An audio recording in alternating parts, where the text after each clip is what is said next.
ಕೆಲವು ಸೋಕಾಲ್ಡ್ ಜ್ಞಾನಿಗಳು ಮತ್ತೆ ಶುರು ಹಚ್ಕೊಂಡಿದ್ದಾರೆ. ಸಮೀರ್ ವಿಡಿಯೋ ಸುಳ್ಳು, ಎಲ್ಲ ಊಹಾಪೋಹಗಳು, ಯಾರು ನಂಬೇಡಿ ಅಂತ. ಅಲ್ಲ, ನನ್ ವಿಡಿಯೋನ ಸುಳ್ಳು ಅಂತ ಹೇಳೋರು ನಿಮ್ಗೆಷ್ಟು ಸತ್ಯ ಗೊತ್ತಿದೆ? ಆಯ್ತು, ನನ್ ವಿಡಿಯೋ ಸುಳ್ಳು ಅಂತಾನೆ ಅನ್ಕೊಳ್ಳೋಣ. ಪಾಪ ಪ್ರಜ್ಞೆ ಅನ್ನೋದು ಕಾಡಿ ಭೀಮ ಬಂದಿದ್ದಾನೆ ಅಲ್ವಾ? ಪೊಲೀಸ್ ಅವರು ಅವ್ನು ಹೇಳೋ ಜಾಗಕ್ಕೆ ಅವನ್ನ ಕರ್ಕೊಂಡು ಹೋಗಿ ಗುಂಡಿ ತೋಡ್ಸ್ಬಿಟ್ರೆ ಯಾರು ನಿಜ ಹೇಳ್ತಿದ್ದಾರೆ, ಯಾರು ಸುಳ್ಳು ಹೇಳ್ತಿದ್ದಾರೆ, ಪ್ರತಿಯೊಂದು ಕ್ಲಿಯರ್ ಆಗ್ಬಿಡುತ್ತೆ. ಸೊ ಯಾಕೆ ಪೊಲೀಸ್ ಅವರು ಈ ಕೆಲಸ ಮಾಡ್ತಾ ಇಲ್ಲ? ಒಬ್ಬ ಜೀವಂತ ಸಾಕ್ಷಿ ಇದಾನೆ, ಅವನಿಗೆ ಪಾಪ ಪ್ರಜ್ಞೆ ಅನ್ನೋದು ಕಾಡ್ತಾ ಇದೆ, ಅವನು ಎಲ್ಲದನ್ನು ಬಂದು ಮುಂದೆ ಹೇಳಲಿಕ್ಕೆ ರೆಡಿ ಇದ್ದಾನೆ ಅಂತ ಸಚಿನ್ ದೇಶಪಾಂಡೆ ಹಾಗೂ ಓಜಸ್ವಿ ಗೌಡ ಅವರು ಒಂದು ಲೆಟರ್ ಬಿಟ್ಟು ನಿಯರ್ಲಿ 1 ಮಂತ್ ಆಗ್ತಾ ಬಂತು. ಆ ಲೆಟರ್ ಬಂದಾಗಿಂದ 1 ತಿಂಗಳಿಂದ ನಾವೆಲ್ಲ ಕಾಯ್ತಾ ಇದೀವಿ, ಪೊಲೀಸ್ ಅವರು ಏನಾದ್ರೂ ಆಕ್ಷನ್ ತಗೊಳ್ತಾರೆ, ಭೀಮಾ ಇಂದ ಅವ್ನ್ ಎಲ್ಲೆಲ್ಲಿ ಹೆಣಗಳನ್ನ ಹೂತಿಟ್ಟಿದೀನಿ ಅಂತ ಹೇಳ್ತಾ ಇದನೋ ಅಲ್ಲೆಲ್ಲ ಅವನಿಂದ ತೋಡಿಸ್ತಾರೆ, ಆ ಹೆಣಗಳೆಲ್ಲ ಹೊರಗ್ ಬರ್ತವೆ ಅಂತ. ಆದ್ರೆ ಡಿಲೇ ಮೇಲೆ ಡಿಲೇ ಆಗ್ತಾನೆ ಇದೆ. ಸೊ ಯಾಕೆ ಇಷ್ಟೊಂದು ಡಿಲೇ ಯಾಕೆ ಆಗ್ತಿದೆ ಅಂತ ಥಿಂಕ್ ಮಾಡ್ತಾ ಇರ್ಬೇಕಾದ್ರೆ ಆಗ ನನ್ ಕಿವಿಗೊಂದು ನ್ಯೂಸ್ ಬಿತ್ತು.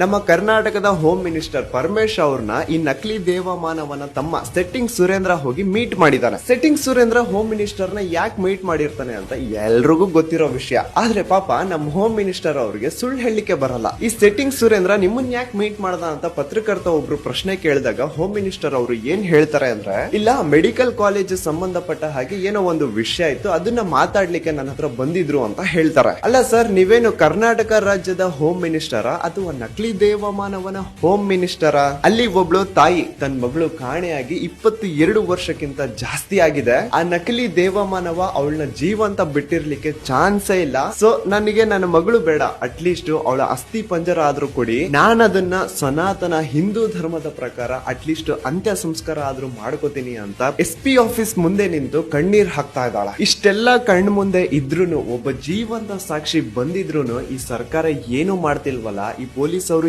ಏನು ಮಾಡ್ತಿಲ್ವಲ್ಲ, ಇದನ್ನೆಲ್ಲ ನೋಡ್ತಾ ಇದ್ರೆ ಅಸಹ್ಯ ಹುಟ್ಟುತ್ತಾ ಇದೆ. ಭೀಮಾ ಯಾವ ಒಂದು ಲಾಯರ್ಸ್ ನ ನಂಬಿ ಬಂದಿದ್ನೋ ಆ ಲಾಯರ್ಸ್ ಈಗ ಕರ್ನಾಟಕ ಸರ್ಕಾರನ ಬಿಟ್ಟು ಕೇರಳ ಗವರ್ಮೆಂಟ್ ಗೆ ಅಪ್ರೋಚ್ ಮಾಡ್ತಿದ್ದಾರೆ, ನಮಗ್ ನ್ಯಾಯ ಇಸ್ಕೊಡಿ ಅಂತ. ಆ ಜೀವಂತ ಸಾಕ್ಷಿ FIR ಮಾಡಿಸಿದ್ದು ಆಯ್ತು, ಜಡ್ಜ್ ಮುಂದೆ ಪ್ರತಿಯೊಂದು ಹೇಳಿದ್ದು ಆಯ್ತು. ಆ ಜಡ್ಜ್ ಮುಂದೆ ಹೇಳಿರೋದನ್ನೇ ಇನ್ನೊಮ್ಮೆ ಪೊಲೀಸ್ ಅವ್ರ ಮುಂದೆನೂ ಹೇಳೋದಿರುತ್ತೆ. ಸೊ ಭೀಮಾ ಪೊಲೀಸ್ ಅವ್ರ ಮುಂದೆ ಹೇಳಲಿಕ್ಕೆ ಅಂತ ಹೋದಾಗ ಅಲ್ಲಿ ಒಬ್ಬ ಅಧಿಕಾರಿ, ಎಲ್ಲಿ ನೀನು ಎಲ್ಲೆಲ್ಲಿ ಹೆಣಗಳನ್ನ ಹೂತ್ ಹಾಕಿದ್ಯಾ, ಒಮ್ಮೆ ಮ್ಯಾಪ್ ಬಿಡಿಸಿ ತೋರಿಸು ಅಂತ ಪೇಪರ್ ಕೊಡ್ತಾನಂತ. ಯಾಕ್ರಿ, ನೀವು ಅದನ್ನೆಲ್ಲ ತಗೊಂಡ್ ಹೋಗಿ ಆ ನಕಲಿ ದೇವಮಾನವನಿಗೆ ತೋರಿಸಿ ಆ ಸಾಕ್ಷಿನ ನಾಶ ಮಾಡ್ಲಿಕ್ಕ?